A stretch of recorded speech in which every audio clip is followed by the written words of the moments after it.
Student, this is Andleeb Zahra. Welcome back to my channel.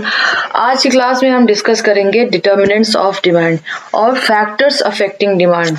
इससे पहले classes में हम demand, law of demand, then assumptions, demand schedule, demand curve, why does demand curve slope downward, तो ये सारी चीजें हम कर चुके हैं। ठीक है, आज हम करेंगे डिटर्मिनेंट्स ऑफ डिमांड। तो what are determinants of demand? Determinants of demand क्या होते हैं? ठीक है, so the factors that influence decision of household to purchase a commodity are known as determinants of demand. Determinants of demand क्या होते हैं? देखिए, डिमांड कैसे डिटरमाइन की जाती है या डिमांड के पीछे कौन कौन से फैक्टर्स होते हैं। तो वो सारे फैक्टर्स जो आपके डिसीजन को इन्फ्लुएंस करते हैं या असर डालते हैं कि आप किसी कमोडिटी की डिमांड करें या ना करें, उन्हें हम कहते हैं डिटर्मिनेंट्स ऑफ डिमांड या फैक्टर्स अफेक्टिंग डिमांड। तो वो फैक्टर्स जो डिमांड को इन्फ्लुएंस करते हैं, डिमांड पर असर डालते हैं, उन्हें हम कहते हैं डिटर्मिनेंट्स ऑफ डिमांड या फैक्टर्स अफेक्टिंग डिमांड। ठीक है, अब है डिमांड फंक्शन। डिमांड फंक्शन क्या होता है? Demand function for a commodity depends on large variety of factors. किसी भी कमोडिटी की जो डिमांड होती है वो बहुत सारे फैक्टर्स पे डिपेंड करती है। ठीक है, किसी एक कमोडिटी पे, किसी एक फैक्टर्स पे डिपेंड नहीं करती है। किसी भी कमोडिटी की डिमांड बहुत सारे फैक्टर्स पे डिपेंड करती है। So this can be expressed in the form of demand function, और इसको हम डिमांड फंक्शन के फॉर्म में एक्सप्रेस कर सकते हैं। तो demand function shows how demand for a commodity is related to its various determinants. Demand function हमें क्या बताता है? डिमांड फंक्शन ये बताता है कैसे किसी भी कमोडिटी की जो डिमांड है वो बहुत सारे फैक्टर्स से रिलेटेड है। ठीक है, it gives functional relationship, that is cause and effect relationship between the demand for a commodity and various factors affecting demand. Demand function हमें क्या बताता है? ये फंक्शनल रिलेशनशिप देता है, यानी कि कॉज और इफेक्ट रिलेशनशिप बताता है किसके बीच में? कमोडिटी की जो डिमांड है उसके बीच में, और जो उसके बहुत सारे फैक्टर्स जो उसको अफेक्ट कर रहे हैं उसके बीच में कॉज एंड इफेक्ट रिलेशनशिप बताता है। ठीक है, तो एल्जेब्रिकली इसको हम कैसे एक्सप्रेस कर सकते हैं? dx is the function of px pr y t e n y d। देखिए, जो हमारे राइट हैंड साइड में ये जो सारे वेरिएबल्स हैं ये इंडिपेंडेंट वेरिएबल्स हैं। ठीक है, ये सारे इंडिपेंडेंट वेरिएबल्स हैं, और लेफ्ट हैंड साइड पे हम क्या दिखा रहे हैं? डिमांड दिखा रहे हैं कमोडिटी एक्स की। तो ये डिपेंडेंट वेरिएबल्स है। तो डिमांड फंक्शन हमें क्या बताता है कि कैसे ये जो इतने सारे इंडिपेंडेंट वेरिएबल्स हैं, प्राइस ऑफ एक्स है, पीआर क्या है, प्राइस ऑफ रिलेटेड गुड्स है, वाई जो है इनकम ऑफ द कंज्यूमर है, T is taste and preference, E is expectation, N is population and Y D is distribution of income. तो ये सारे जो इंडिपेंडेंट फैक्टर्स हैं, इंडिपेंडेंट वेरिएबल्स हैं, ये हमारी डिमांड को किस तरीके से इन्फ्लुएंस कर रहे हैं। ठीक है, ये हमें डिमांड फंक्शन बताता है, right. So it is a short hand way of saying that quantity demanded depends on various determinants. तो ये शॉर्ट हैंड में हम इस तरीके से शो कर सकते हैं कैसे हमारा क्वांटिटी डिमांड जो है बहुत सारे फैक्टर्स पे या बहुत सारे डिटर्मिनेंट्स पे डिपेंड करता है। ठीक है, तो ये हमें डिमांड फंक्शन बताता है कैसे जो है डिमांड किसी भी कमोडिटी का बहुत सारे फैक्टर्स पे डिपेंड करता है। तो अब इन्हीं डिटर्मिनेंट्स को हम एक एक करके डिस्कस करेंगे। पीएक्स क्या है? Px is the own price of commodity. Px क्या है? Own price of commodity. So the most important determinant of demand for a commodity is the price of own commodity. देखिए, डिमांड को determine करने के लिए सबसे इंपॉर्टेंट फैक्टर क्या होता है? सबसे इंपॉर्टेंट डिटरमिनेंट क्या होता है? उसका प्राइस होता है। प्राइस सबसे इंपॉर्टेंट फैक्टर होता है डिमांड को डिटरमाइन करने के लिए।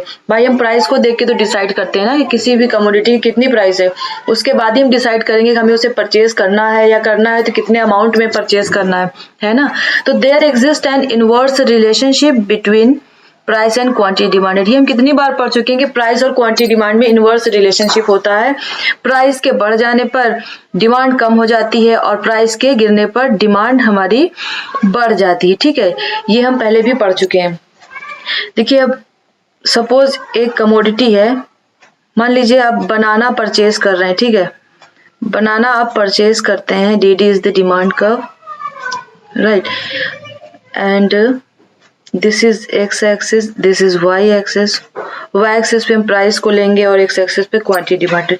तो सपोज पहले बनाना जो है आपको मिल रहा था 50 रुपीज में, 50 रुपीज डजन आपको बनाना मिल रहा था। तो आप कितना ले रहे थे, Q2, यानी कि 2 डजन बनाना आप परचेज कर रहे थे, ठीक है। अब जैसे बनाना की प्राइस 50 से बढ़ करके कितनी हो गई, 60 रुपीज हो गई, 60 रुपीज हो गई। तो आप सिर्फ 1 डजन ही बना लें। पहले आप 2 ले रहे थे, अब आप क्या कर रहे हैं, 1 डजन बनाना परचेज करेंगे, राइट। तो जैसे ही प्राइस 50 से 60 हो गई, आपने बनाना की डिमांड जो है वो कम कर दी, और कहीं प्राइस बढ़ने की बजाय कम हो जाती है। सपोज बनाना आपको मिल रहा है 40 रुपीज डजन, तो आप क्या करेंगे, Q3 3 डजन परचेज कर सकते हैं, राइट। तो आप देख सकते हैं किस तरीके से इनवर्स रिलेशनशिप है प्राइस है क्वांटिटी डिमांड में।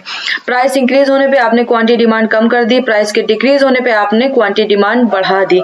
तो प्राइस जो है किसी भी कमोडिटी का सबसे इंपॉर्टेंट डिटर्मिनेंट होता है, ये डिसाइड करने में कि उस कमोडिटी की डिमांड होगी, अगर होगी तो कितनी होगी, ठीक है।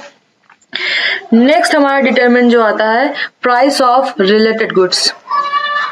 तो demand for a commodity is also influenced by change in the price of related good. किसी भी कमोडिटी की जो डिमांड है वो रिलेटेड गुड्स के प्राइस के चेंज होने से भी डिटरमाइन होती है। अब रिलेटेड गुड्स क्या होते हैं, there are 2 types of related goods, ठीक है, substitute goods and complementary goods.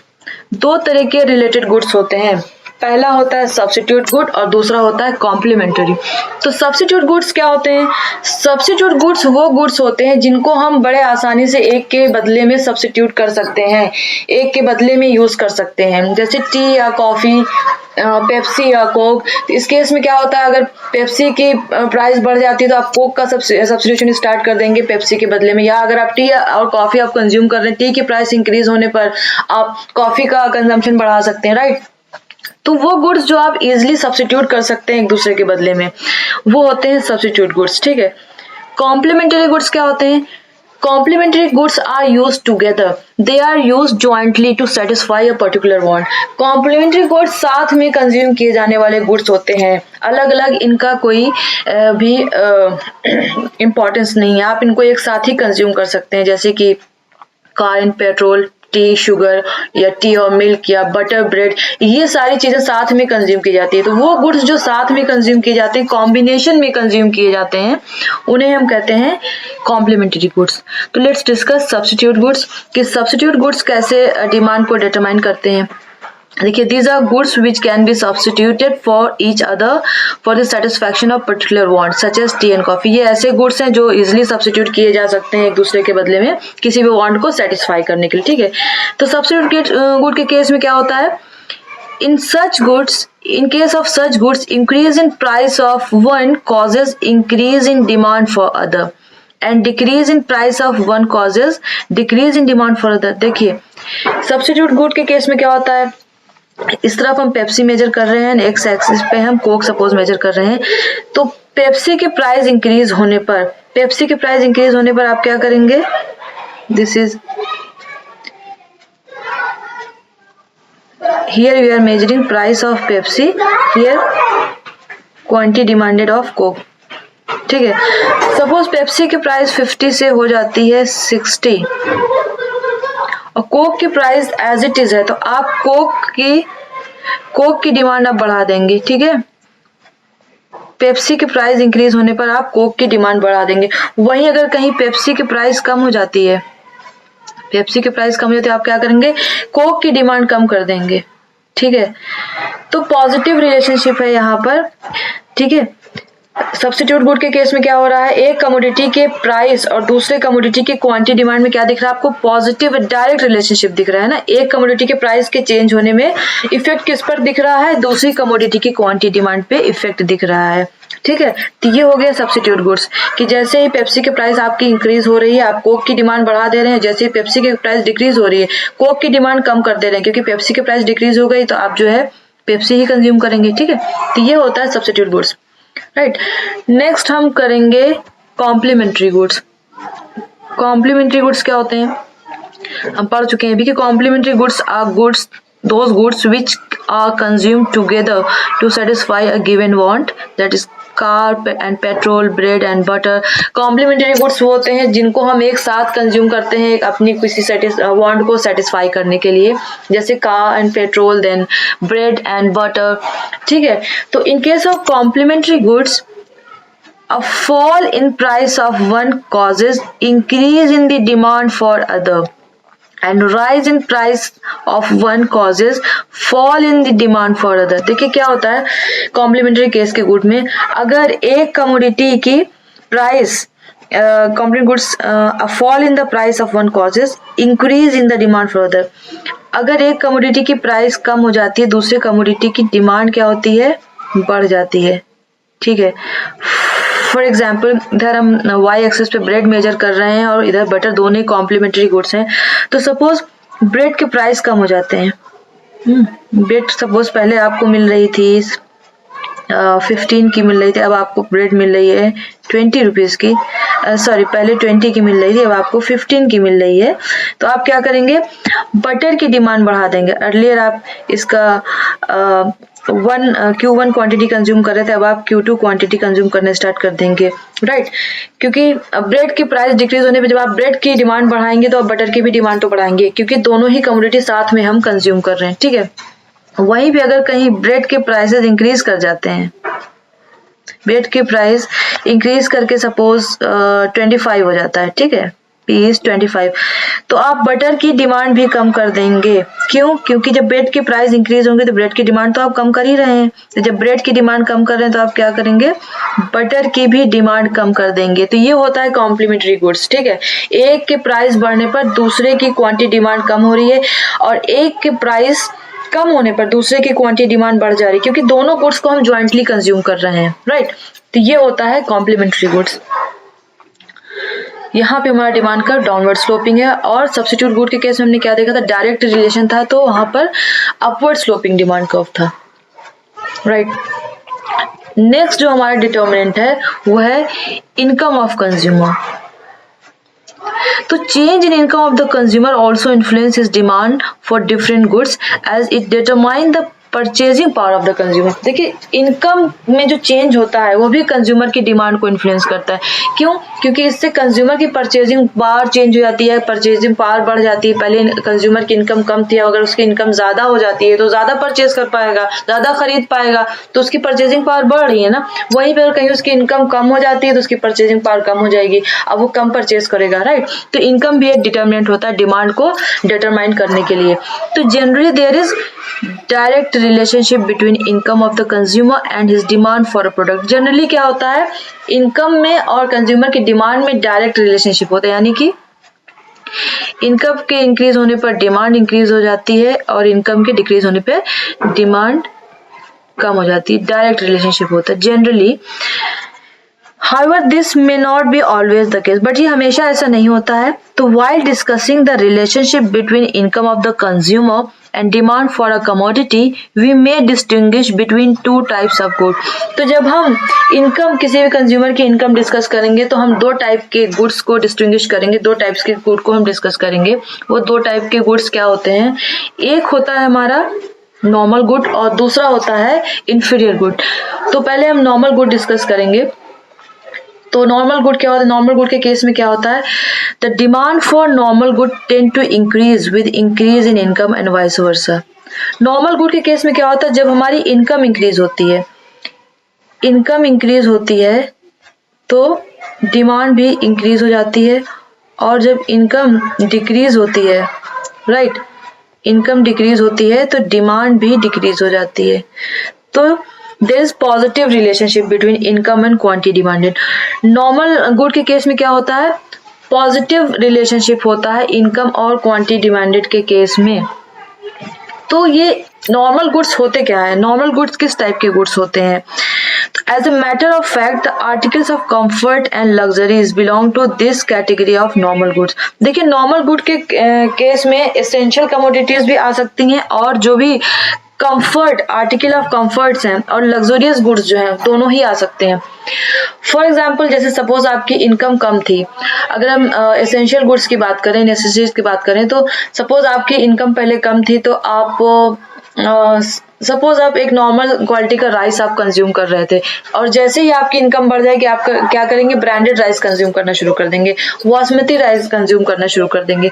उसी तरीके से अगर आप अभी सपोज बस से जा रहे हैं, आपके पास अपना व्हीकल नहीं है, अपनी कार नहीं है, और जैसे आपकी इनकम बढ़ जाएगी आप क्या करेंगे, एक कार परचेज कर लेंगे। इसी तरीके से आप एक अभी रेफ्रिजरेटर यूज कर रहे हैं तो रेफ्रिजरेटर की बहुत सारी रेंजेस होते हैं। आप रेफ्रिजरेटर आपको 10,000 में भी मिल जाएगा, 60,000 में भी मिल जाएगा, 1 लाख या 1 लाख से अबव भी मिल जाएगा। तो अभी आपकी इनकम कम है, सपोज आप 10,000 वाला रेफ्रिजरेटर यूज कर रहे हैं, जैसे आपकी इनकम बढ़ जाएगी आप क्या करेंगे, 60,000 वाला रेफ्रिजरेटर ले आएंगे। तो ये होते हैं नॉर्मल गुड्स, ठीक है, कि आप नॉर्मली आप अभी कह सकते हैं कि आप थोड़े से चीप प्रोडक्ट आप कंज्यूम कर रहे हैं। जैसे ही आपकी इनकम बढ़ जाएगी, जैसे आप कपड़े आप अभी ऐसे ही सिंपल कपड़े पहन रहे हैं, जैसे आपकी इनकम बढ़ गई आपने ब्रांडेड क्लोथ्स परचेज करना शुरू कर दिया। तो ये होते हैं नॉर्मल गुड्स। इसके एग्जाम्पल क्या है, क्लोथ्स हो गया, रेफ्रिजरेटर हो गया, टीवी है, और फूड आर्टिकल्स भी हो गए जैसे कि राइस, या फिर सपोज अभी आप वनस्पति घी यूज कर रहे हैं, आपकी इनकम बढ़ने पर आप देसी घी यूज करने स्टार्ट कर देंगे। तो ये सारे एग्जांपल्स हैं नॉर्मल गुड्स के, ठीक है। कभी आप थोड़े कम रेंज वाले प्रोडक्ट यूज कर रहे हैं, जैसे ही आपकी इनकम बढ़ेगी आप जो है ब्रांडेड, या फिर अगर हम कार की बात करें तो आप 7 सीटर या दूसरी लग्जरियस कार को आप कंज्यूम करना या परचेज करना स्टार्ट कर देंगे। तो ये होते हैं नॉर्मल गुड। तो नॉर्मल गुड के केस में क्या होता है, इनकम के इंक्रीज होने पर इनकी डिमांड बढ़ जाती है और इनकम के कम होने पर डिमांड कम हो जाती है, ठीक है। पॉजिटिव रिलेशनशिप होता है इनकम और क्वांटिटी डिमांड के बीच में नॉर्मल गुड के केस में, राइट। नेक्स्ट आता है हमारा इंफीरियर गुड। इंफीरियर गुड के केस में क्या होता है, इंफीरियर गुड के केस में क्या होता है, as income increases quantity demand decreases and as income decreases quantity demand increases। यहाँ पर इनकम के बढ़ने पर इनकी डिमांड कम हो जाती है और इनकम के कम होने पर डिमांड बढ़ जाती है। तो नॉर्मल गुड्स कौन से गुड्स होते हैं, तो the demand for inferior goods like coarse grain, maize, jowar tend to decrease with the increase in income because the consumer may substitute it by superior cereals like wheat and rice। देखिए आपके book में जो example दिए होते हैं वो coarse grain के, यानी कि इंफीरियर ग्रेन्स, मेज और ज्वार को इंफीरियर ग्रेन कंसिडर किया जाता है। तो जैसे कोई कंज्यूमर है, लोअर इनकम कैटेगरी के ग्रुप में आता है, अभी उसकी इनकम कम है तो मजबूरी में क्या कर रहा है, वो कोर्स ग्रेन यूज कर रहा है, मेज है या ज्वार है इनको कंज्यूम कर रहा है। तो और जैसे ही उसकी इनकम बढ़ जाएगी, इनकम यहाँ पे देख रहे हैं इनकम इंक्रीज हो गई, तो वो इन गुड्स की डिमांड को कम कर देगा। ये इंफीरियर गुड्स हैं, इनकी डिमांड को कम कर देगा। क्यों कम कर देगा, क्यों, क्योंकि अब जो सुपीरियर सीरियल्स हैं लाइक व्हीट एंड राइस उनको वो सब्स्टिट्यूट करना स्टार्ट कर देगा। तो इनकम के बढ़ने पर वो सुपीरियर क्वालिटी के गुड्स को कंज्यूम करना स्टार्ट कर देगा, इसलिए इनकम के बढ़ने पर इंफीरियर गुड्स की डिमांड कम हो जाती है। वहीं पे अगर इनकम कम है तो इन गुड्स की डिमांड बढ़ जाएगी। क्यों, क्योंकि इनकम अभी कम है, वो सुपीरियर क्वालिटी के गुड्स को अफोर्ड नहीं कर सकता है, तो ये उसकी मजबूरी है कि वो इंफीरियर क्वालिटी के गुड्स को ही कंज्यूम कर रहा होगा, ठीक है।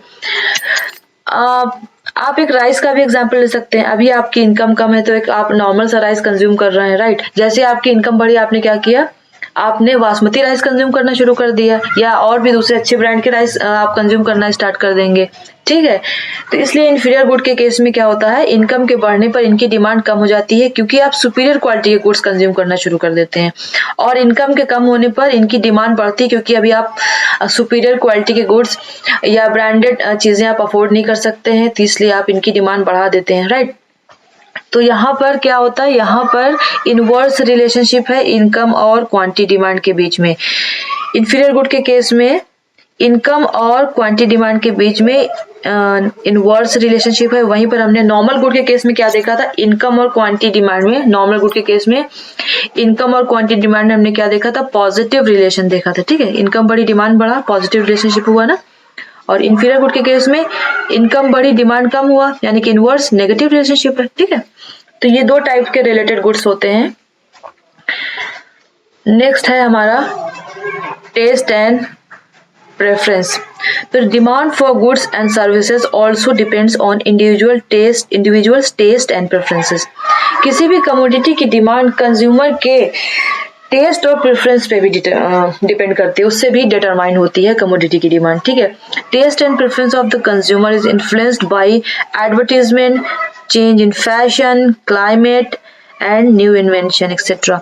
कंज्यूमर का टेस्ट और जो प्रेफरेंस है वो किन किन चीजों से इन्फ्लुएंस होता है? एडवर्टीजमेंट से. देखिए, हम जब भी किसी नए प्रोडक्ट का एडवर्टीजमेंट देखते हैं, हमें लगता है कि हम ये प्रोडक्ट खरीदें, नया प्रोडक्ट है, चलो इसको ट्राई करते हैं. या फिर फैशन में चेंज हो जाता है, फैशन में चेंज होता है तो हम नई चीजें जो मार्केट में आई है उसको यूज करना चाहते हैं. क्लाइमेट में चेंज होता है, क्लाइमेट में चेंज होने में अगर हम अभी विंटर्स की बात करें तो हम वुलन क्लोथ्स यूज कर रहे हैं, जैसे ही समर सीजन आ जाता है हम जो है कॉटन क्लोथ्स की तरफ बढ़ जाते हैं. राइट. न्यू इन्वेंशन, नया जो भी ट्रेंड में आया है उसको हम यूज करना चाहते हैं, तो ये सारी चीजें भी हमारी डिमांड को डिटरमाइन करती हैं. ठीक है. Some of this factors like fashion keeps on changing leading to change in consumers taste and preference. ठीक है. तो ये इन फैक्टर्स में जो फैशन जो है वो चेंज होता रहता है. राइट. फैशन हमेशा एक जैसा नहीं रहता है, फैशन चेंज होता रहे जिससे कि कंज्यूमर की टेस्ट और प्रेफरेंस भी चेंज हो जाती है. तो as a result demand for different goods changes, और इसकी वजह से अलग अलग गुड्स की डिमांड भी बढ़ जाती है. भाई जो चीज फैशन में होगी या जो चीज ट्रेंड में होगी आप उसे ही यूज करना चाहेंगे ना, उसे ही कंज्यूम करना चाहेंगे ना. आउटडेटेड चीज तो आप नहीं यूज करेंगे. राइट. तो वही यहाँ पे कह रहे हैं कि फैशन जो है वो चेंज होता रहता है, और फैशन के चेंज होने से डिफरेंट गुड्स की डिमांड भी चेंज होती रहती है. ठीक है. तो ये भी एक रीजन है, ये भी एक डिटर्मिनेंट है डिमांड को इन्फ्लुएंस करने का. Right. Then expectation. So if consumer expects a significant change in the availability of concerned commodity in the near future, he may decide to change his present demand for commodity. अगर एक consumer जो है वो ये expect कर रहा है कि आगे आने वाले टाइम में किसी भी कमोडिटी की अवेलेबिलिटी में कुछ चेंज हो सकता है, तो वो क्या करेगा? प्रेजेंट डिमांड उस कमोडिटी की चेंज कर देगा. इसका क्या मतलब है? देखिए, particularly if consumer fear acute shortage of commodity in the near future, he may raise his present demand for the commodity at its existing price. अगर कंज्यूमर ये एक्सपेक्ट कर रहा है कि आगे आने वाले टाइम में बहुत ज्यादा शॉर्टेज होने वाली है इस कमोडिटी की, ठीक है, तो अभी से उसको परचेज करना शुरू कर देगा, उसका स्टॉक कर लेगा घर में. नो मैटर कि अभी प्राइस क्या है, जो भी एग्जिस्टिंग प्राइस होगी उस पर जो है वो उस कमोडिटी को परचेज कर लेगा. ठीक है. फॉर एग्जाम्पल अगर हम पेट्रोल की बात करें, पेट्रोल आप देखते रहते हैं, अक्सर न्यूज में आता है कि अगले 2 दिनों में पेट्रोल के प्राइसेस बढ़ने वाले हैं, तो लोग क्या करते हैं, अभी जो भी करंट प्राइस है उस पर अपना टाइम फुल कराना स्टार्ट कर देते हैं ना, क्योंकि उनको लगता है कि प्राइस बढ़ जाएगी मार्केट में, तो अभी से जो है उसका कंजम्पशन बढ़ा देते हैं. तो एक्सपेक्टेशंस भी जो है एक डिटर्मिनेंट होता है डिमांड को इन्फ्लुएंस करने का. अगला रीजन है हमारा पॉपुलेशन साइज. तो market demand also depends upon the size and composition of population. Market demand जो है किसी भी कमोडिटी की, वो पॉपुलेशन के साइज और उसके यानी कि पॉपुलेशन कितनी है हमारी किसी सिटी की या कंट्री की, या फिर उसके कंपोजिशन पे भी डिपेंड करता है. तो larger the population larger is likely to be the number of consumer. जितनी ज्यादा पॉपुलेशन होगी उतने ज्यादा कंज्यूमर होंगे. तो an increase in size of population will increase demand for a commodity by increasing the number of consumer and vice versa. तो population के increase होने पे किसी भी कमोडिटी की डिमांड बढ़ जाएगी. क्यों बढ़ जाएगी? क्योंकि नंबर ऑफ कंज्यूमर भी तो बढ़ जाएंगे, और पॉपुलेशन के कम होने पे कमोडिटी की डिमांड कम हो जाएगी. क्यों? क्योंकि नंबर ऑफ कंज्यूमर्स कम हो रहे हैं. तो पॉपुलेशन साइज भी जो है डिमांड को इन्फ्लुएंस करती है. Then composition of population से क्या मतलब होता है? Composition of population refers to various facets of population like number of children, adult, male, female, etc. Composition of population में ये बताता है कि चिल्ड्रन की परसेंटेज कितनी है पॉपुलेशन में, ठीक है, एडल्ट की क्या परसेंटेज है, मेल और फीमेल की क्या परसेंटेज है. राइट. तो composition of population affects demand because needs of young and old, male and female differ. Composition of population भी डिमांड को अफेक्ट करती है। क्यों? क्योंकि अलग अलग जो कैटेगरी के जो लोग हैं उनकी डिमांड भी अलग होती है। यंगस्टर्स की डिमांड कुछ और होगी, यंगस्टर आजकल आप देख रहे हैं स्मार्टफोन की तरफ भाग रहे हैं, राइट। ओल्डर पीपल जो है उनकी डिमांड कुछ और चीज़ों की होगी। मेल की पॉपुलेशन अगर ज़्यादा है तो डिमांड कुछ और, जो चीज़ें मेल कंज्यूमर को ज़्यादा पसंद होगी उनकी डिमांड ज़्यादा होगी।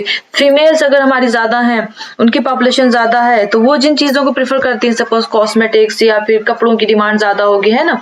तो इस तरीके से पॉपुलेशन की कंपोजिशन भी डिमांड को डिटरमाइन करती है, right.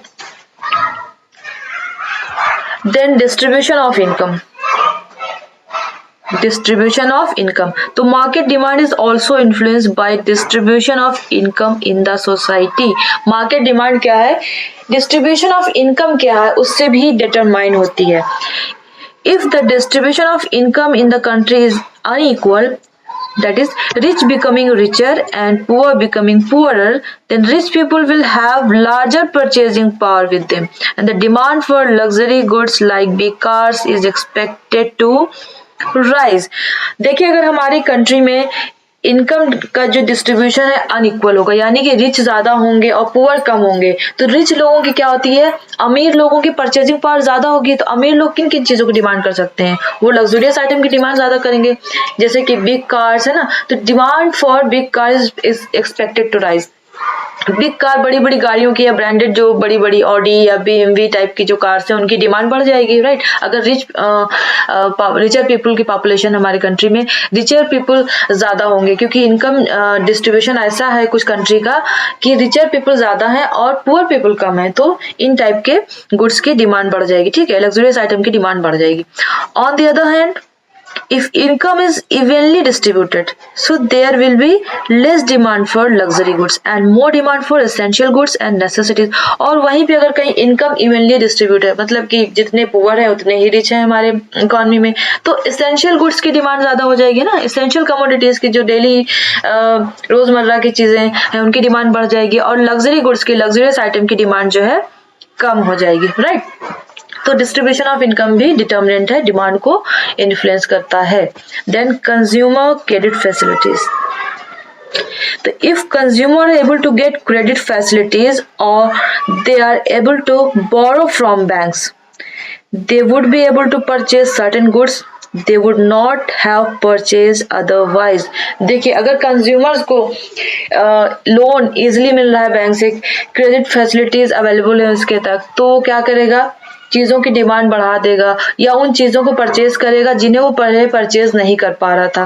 For example, demand for cars in India have increased partly because of people are able to get loans from banks to purchase car। India में आप देख रहे हैं कि कार्स की डिमांड बढ़ रही है। इसका एक रीजन ये भी है कि लोग जो है लोन इजिली बैंक से उनको मिल जा रहा है, जिससे कि वो कार परचेज कर पा रहे हैं, ठीक है। तो कंज्यूमर की क्रेडिट फैसिलिटीज जो हैं वो भी डिमांड को इन्फ्लुएंस करती हैं, ठीक है। तो ये था डिटर्मिनेंट्स ऑफ डिमांड या factors affecting demand. Next class में हम करेंगे exceptions to law of demand, right. तो that's all for today. Thank you very much. Please like and subscribe my channel.